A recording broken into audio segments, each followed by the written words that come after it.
안녕하세요. 텔레학교입니다. 3학년의 키워드는 자의식과 공동체, 배움의 의지였습니다. 전체에서 분리된 나를 의식하게 되고 세상 속에서 살아가고자 공동체를 만들었으며 작은 완전성을 키우기 위해 배움의 의지를 갖게 되는 것이 3학년이었습니다. 4학년의 키워드를 3학년과 비교하여 말하자면 자기 개념, 또래, 삶이라고 하고 싶습니다.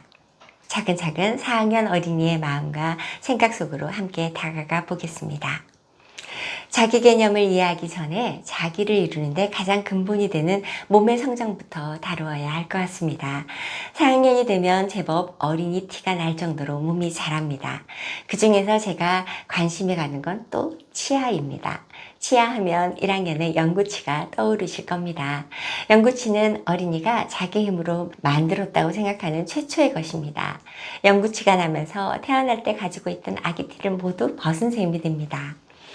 어린이의 이와 똑같은 것이고 평생 쓸 만큼 단단한 그야말로 영구치니까요.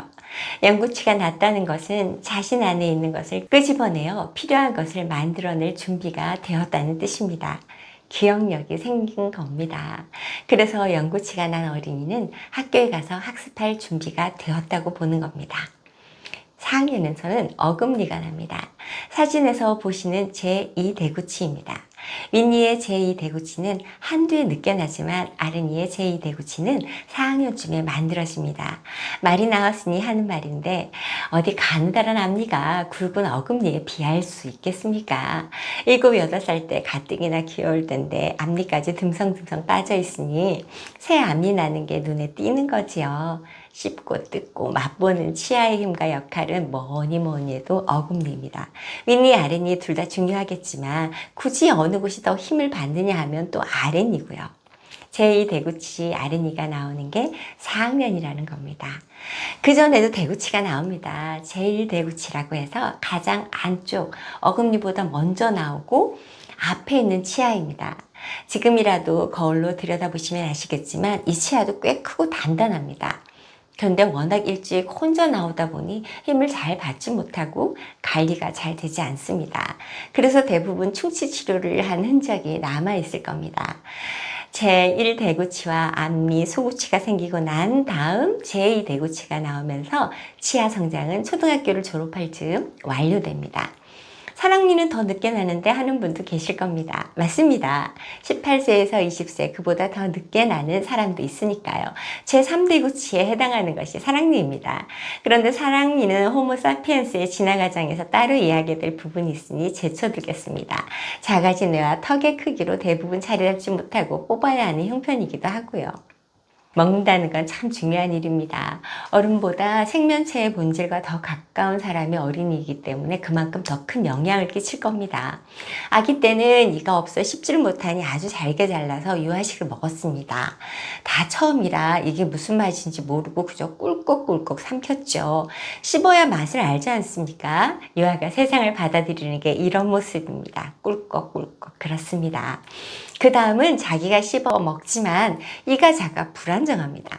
부드럽고 덜 자극적인 음식을 먹었습니다. 저학년에서 세상을 만날 때 이랬습니다. 어린이 나도 다 먹을 수 있어 하며 까불지만 어른은 어린이에게 너무 어렵지 않도록 말랑말랑한 세상을 조금씩 열어주고 있었거든요. 어금니가 나왔다는 건 질기고 딱딱한 음식을 먹을 수 있다는 뜻입니다. 어금니의 힘으로 부수고 잘게 만들어 꽂고 씹어 나에게 맞게 받아들이는 힘이 생긴다는 것입니다. 먹는다는 건 세상의 생명체에서 나에게 도움이 되는 에너지를 이어받는 작용이기도 합니다. 그런 측면에서 편식하지 않는 게 정말 중요합니다. 작은 어린이는 복잡하고 유기적인 생태계에서 너무 약한 존재이기 때문에 불안할 수밖에 없습니다. 이건 먹어도 될까? 느낌 이상한데 배 아프지 않을까? 하고 말입니다. 하지만 어린이가 생각하는 것보다 세상 훨씬 더 크고 다채롭습니다. 새로운 음식을 접한다는 것은 낯선 것과의 만남과 같습니다. 그래서 여행 가면 그 나라 음식을 먹어보며 이국적인 감상에 취하지 않습니까? 4학년 어린이는 어른과 같은 어금니가 났으니 이제 어른처럼 의젓하게 음식을 만날 수 있는 준비가 되었습니다. 실제로 4학년이 되면 꺾을 수 없던 고집 같은 편식이 조금씩 줄어듭니다. 내가 좋아하는 맛과 질감만 것만 찾지 않고 몸에서 필요한 에너지니까 채소도 먹고 질긴 고기는 여러 번 씹어 삼킬 줄 알게 되는 거죠. 튼튼한 어금니가 나면서 전반적인 성장의 균형이 이루어집니다. 소화가 잘 되니 내부기관도 안정되고 맥박과 호흡이 조화롭게 움직입니다. 반감이 끝나고 교감이 시작되면서 몸부터 3학년 때의 혼란과 불균형에서 벗어나는 거죠. 키도 크고 몸무게도 늡니다. 어떤 어린이는 살이 올라 통통해지기도 합니다. 예전 어르신들이 크려고 그러는 거다, 다 키로 간다 하셨던 게 기억납니다. 이 시기 비만은 보통 일시적인 것이긴 하지만 요즘 식습관이 예전과 다르니 성인 비만으로 이어지지 않도록 주의를 기울일 필요는 있습니다. 잠들기 전 공연히 다리가 아프다고 하는 성장통이 나타날 정도로 크는 때가 이때입니다. 몸집이 어른만 하다 싶은 여자 어린이 몇몇은 초경을 경험하기도 합니다. 정말 한여름 뼈 풀처럼 쑥쑥 자라죠. 다만 눈이 나빠진다는 게 문제입니다. 선천적인 이유로 더 일찍 안경을 쓰는 어린이가 있긴 하지만 주변 환경이 워낙 시각을 자극해서인지 4학년부터 시력이 떨어지는 경향이 있습니다. 보호자 여러분 때는 보통 중학생 아니었습니까? 초등학교를 졸업하고 오랜만에 만나보니 안경을 쓰는 친구가 보이고 그랬던 것 같거든요. 한 세대가 이렇게 다릅니다. 그런데 요즘 어린이들은 이보다 빨리 칠판 안 보여요, TV가 보이지 않아요 하며 자리를 옮겨달라고 요청합니다. 어린이보다 보호자에게 이런 말을 듣는데 난감할 때가 많습니다. 한두 명이 아니기 때문입니다. 앞자리에 앉을 때와 뒷자리에 앉을 때 어린이 태도가 달라진다고 생각합니다. 제가 어디 연수라도 가면 늘 뒷자리 구석을 찾는 편이라 잘 압니다. 뒷자리에 앉을 때 마음을요. 앞자리에 앉은 어린이가 더 잘 보입니다. 교사로서 어린이 한 명 한 명과 모두 상호작용하고 싶습니다. 오늘 하루 나와 말 한마디, 한 번의 스킨십도 없었던 어린이가 있는지 늘 돌아보게 되거든요. 친구들 틈에 섞여 있거나 뒤로 물러나 있어 무심코 놓치게 될까 걱정됩니다. 교사는 가까운 거리에서 어린이와 교감하기 위해 보호자는 앞에 앉아야 공부 시간에 더 집중할 수 있을 거라고 생각하시고요. 둘 다 우리 어린이가 앞자리에 앉았으면 하는 겁니다. 그래서 저는 키도 상관없고 시력도 상관없이 앞뒤로, 옆자리와 가운데로 계속 돌아가도록 자리 배치를 했습니다. 처음엔 항의도 많이 받았어요. 우리 아이 눈이 나쁜데, 우리 아이는 키가 작아서 앞이 가린대요 하시는 겁니다. 칠판 글씨가 더 선명해졌으면 좋겠습니다. 분필 중에 비싼 게 있거든요. 그건 가루도 안 날리고 정말 진하게 써집니다. TV도 칠판만큼 커져야 합니다. 지금 천장에 달려있는 것보다 2배 이상 커져야 한다고 생각합니다. 그리고 활동을 안내할 때 교사는 서 있어야 앉은 키가 작은 어린이도 볼 수 있습니다. 작은 교실에서 교사와 어린이들 사이에 문제로 만들지 말고 교실 환경을 더 낫게 만드는 것이 먼저입니다. 세금은 이런 데 써야 합니다. 하지만 그것보다 어린이들 시력이 더 이상 나빠지지 않았으면 좋겠습니다. 4학년 발달에서는 여자 어린이 이야기가 빠질 수 없죠. 전반적으로 남학생들은 아직 어린애 같은데 몇몇 여학생들은 다릅니다. 한 반에 같이 있는 같은 나이대 어린이라고 보기 어려울 정도입니다. 여학생들은 마치 누나 같고 남학생들은 철부지 남동생 같아 보일 정도입니다. 그런 와중에 커플이 생기는 게 신기합니다. 4학년이 되면 남녀 손잡고 하는 활동은 질색합니다. 어쩔 수 없을 때는 소매 끝자락 닦고 덜렁덜렁덜렁 거립니다. 손인데 그냥 잡으면 될 걸 유난스럽다 싶지만 성적 차이를 느끼는 것도 발달의 한 모습이기도 하니까요. 성적 성장에서 집중기가 있는데 몸이 커지는 충실기, 키가 커지는 신장기가 있습니다. 여학생들이 먼저 충실기를 맞습니다. 가슴이 제법 봉긋해지죠. 브레이저를 입혀야 하나 고민되실 겁니다. 어떤 어린이는 귀찮다며 싫어하고 어떤 어린이는 새로운 속옷에 관심을 가지기도 합니다. 개인적이지만 브레이저도 그렇고 초경도 그렇고 어린이의 성장이 기쁘지만 안쓰러운 생각도 듭니다. 이 답답한 브레이저를 이 작은 어린이가 이제부터 평생 하게 되는 거지 않습니까? 여름에는 덥고 소화가 안 될 때는 더 거북스러운데 말입니다.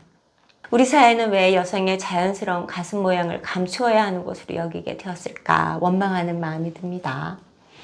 브레이저가 가슴 모양을 예쁘게 잡아주는 역할을 한다고 생각하는 분도 계시지만 사실이 아니라고 합니다. 건강으로만 본다면 브레이저가 하는 긍정적인 역할은 없습니다. 겨울철 보온 정도입니다. 이러니 제가 브레이저에 대해 모순적인 감정이 들지 않겠습니까? 어쩔 수 없고 그렇다면 어린이에게 브레이저는 무엇보다 편한 게 제일입니다. 부드러운 재질에 약간의 쿠션감이 있어서 부딪혔을 때 몽우리가 아프지 않는 정도면 충분할 것 같습니다. 초경을 시작한 어린이도 학급에 한두 명 있을 수 있습니다. 복음교육 시간에 또 담임교사의 성교육 시간에 이에 대해 공부합니다. 생리대는 보건실에도 있고 담임인 저도 늘 서랍에 넣어두었습니다. 언제든 필요하면 달라고 하라고요. 하지만 문제는 초경입니다. 보통 속옷에 묻은 혈흔으로 알게 되는데 집이면 도움을 청하고 옷을 갈아입으면 됩니다. 그런데 학교에서 시작되면 어쩌나 걱정하실 겁니다. 어린이에게 대처할 수 있도록 사전에 충분히 교육하는 게 중요합니다. 사람에 따라 다르겠지만 총력은 양이 많지 않은 편이기도 하고 남자 선생님이든 여자 선생님이든 선생님 저 생리 시작하는 것 같아요 하면 됩니다. 집에 가서 옷 갈아입고 올 수 있도록 살며시 보내줍니다. 남자 선생님에게 말하기 어려우면 보건 선생님을 찾아가 담임 선생님께 말씀드려 달라고 하면 되고요.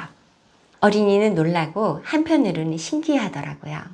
그런데 저는 또 안쓰럽습니다. 갈수록 생리통이 심해지는 것 같아 그렇습니다. 저희 때만 해도 몇 명만 아파하더니 요즘은 몇 명 빼고 다 힘들어할 정도로 아파합니다. 배를 움켜쥐고 얼굴이 하얘져 있는 어린이를 보면 저걸 몇십 년은 더 할 텐데 싶어 안타까워 죽겠습니다.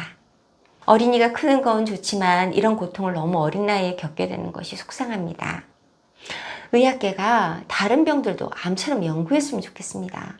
여성들이 달마다 해마다 고통받는 생리통에 대해 연구는 도대체 언제 이루어질지 또 원망 섞인 눈이 되어버리지요. 몸에서 나타나는 성적 성숙도 이르지만 사회적, 정서적으로 느끼는 성의식 차이도 여자 어린이들이 앞섭니다. 아마도 성장에 있어서 남학생들은 자기 기준이 우선되고 여학생들은 사회적 기준에 동화하고자 해서 그런 것 같습니다. 사회가 보여주는 여성성에 무의식적으로 따르는 게 보입니다. 예쁜 걸 좋아하고 예뻐지길 원하죠. 자의식의 3학년을 거치면서 감수성이 크게 자라고 감정도 풍부해지며 외적인 활동보다 관계에서 재미를 더 느낍니다. 오늘 머리 모양 잘 됐네? 옷 귀엽다. 넌 눈 예뻐. 여자애들끼리 모여 다정하고 관심 어린 스몰 토크를 나눕니다. 이런 공감대에 더해서 풍부한 감수성이 움직이며 좋아하는 친구가 생기고 뭐든 함께하고 싶어 합니다. 아이돌 포토카드를 나눠보고 새로 나온 문구류냐 캐릭터 상품에 대해 즐겁게 얘기합니다. 4학년 여자 어린이에 대해 이 이야기를 하면서 세 가지는 꼭 말하고 싶습니다. 첫째는 스몰 토크입니다. 여성이라고 스몰 토크를 다 잘하는 것도 아니고 남성이라고 해서 스몰 토크를 모두 싫어하는 것도 아닙니다. 문제는 여성이든 남성이든 어른으로서 4학년 여자 어린이를 대할 때 어떤 말을 어떻게 해야 할지 모르겠다는 겁니다. 공감대를 만들 수 있는 스몰 토크가 쉽지 않습니다. 아이돌이나 캐릭터는 너무 쉽게 유행을 탑니다. 관심 가지고 기껏 공부해도 어느새 예전 이야기가 되어버립니다. 대충 공부하면 진짜 공부하는 게 아니고 아는 척 한다는 게 금방 들켜버리기 십상입니다. 또 예전처럼 무턱대고 예쁘다고 하면 외모 평가가 되어 부적절한 말이 되고요. 그래서 두 번째 문제가 생깁니다. 이전에는 6학년 여학생들이 까다롭다고 하는 교사들이 있었습니다. 쉽게 말하면 남학생은 힘으로 제압하면 되는데 여학생들은 속을 모르겠다는 거죠. 이걸 대변하는 게 딸에게는 공감유가, 아들에게는 행동유가 라는 말입니다. 공감대 형성이 어려워 마음을 얻기 쉽지 않은 데다 무리를 지어 반항하면 속수무책인 느낌이 드는 겁니다. 그런데 이런 어려움이 4학년 여학생까지 내려왔다는 말이 돌고 있습니다. 아, 6학년보다 전전두엽은 더 발달하지 못했는데 어떻게 합리적으로 설명하죠? 어린이 반항하지 말아요. 어린이는 아직 어른과 교사의 말을 들어야 한다고요. 세 번째는 어린이들 사이에서 일어납니다. 같은 아이돌을 좋아하지 않으면요. 가정에서 교육적인 이유든 경제적인 이유든 스마트폰을 사주지 않으면 캐릭터를 사 모으고 굿즈를 살 수 없으면요. 더 나쁜 경우는 입고 있는 옷의 브랜드나 살고 있는 아파트 같은 사회 경제적 지위를 어린이가 인식하게 된다는 것입니다. 그럴 수 있는 나이가 되었거든요. 이런 모습을 영화 우리들에서 잘 그려놓았습니다. 4학년 여자 어린이의 마음을 섬세하게 그린 좋은 영화라고 생각합니다. 어린이 사회에서 친구를 만들어갈 때 취향뿐 아니라 구분짓기가 사회적, 경제적, 정서적으로 어떻게 나타나는지 말입니다. 이럴 때일수록 어른으로서, 보호자로서, 교사로서 분명한 태도를 가져야 한다고 생각합니다. 사람에게 호감을 가지는 것에 대해서 말입니다. 겉모습이나 유행, 지위가 아니어야 합니다. 그리고 자신 역시 다른 사람에게 그런 것으로 다가가면 안 됩니다. 그건 너무 얄팍해서 들통나기 쉽습니다. 보호자는 우리 아이에게 너무 비싼 것, 다른 것을 사주지 않는 게 좋습니다. 교사는 우리 반 어린이들 사이에 생일 파티나 최신 스마트폰이 부러움의 대상이 되는 것을 그냥 넘어가 주지 않았으면 좋겠습니다. 저는 반 전체를 초대하는 것이 아니면 생일 파티를 하지 말라고까지 말한 적이 있습니다. 만약 내가 초대받지 못하면 어떨 것 같냐고 물으면서요. 학교 안에서만이라도 얼굴이 예쁜 어린이든 덜 예쁘게 생긴 어린이든 집이 부유하든 그렇지 않든 간에 사람으로서 비슷했으면 하는 바람이 있습니다. 사람으로 매력이 있어야 진짜 오래 사랑받거든요. 생일 파티를 어떻게 하고 싶은지, 어떤 브레이저를 고를 것인지, 스마트폰이 필요한지 어린이에게 너무 아직 많이 물어보지 마십시오. 보호자의 깊은 삶의 철학으로 어린이를 이끌어야 할 때입니다. 좋은 어린이, 행복한 어린이를 만듭니다. 텔레학교였습니다.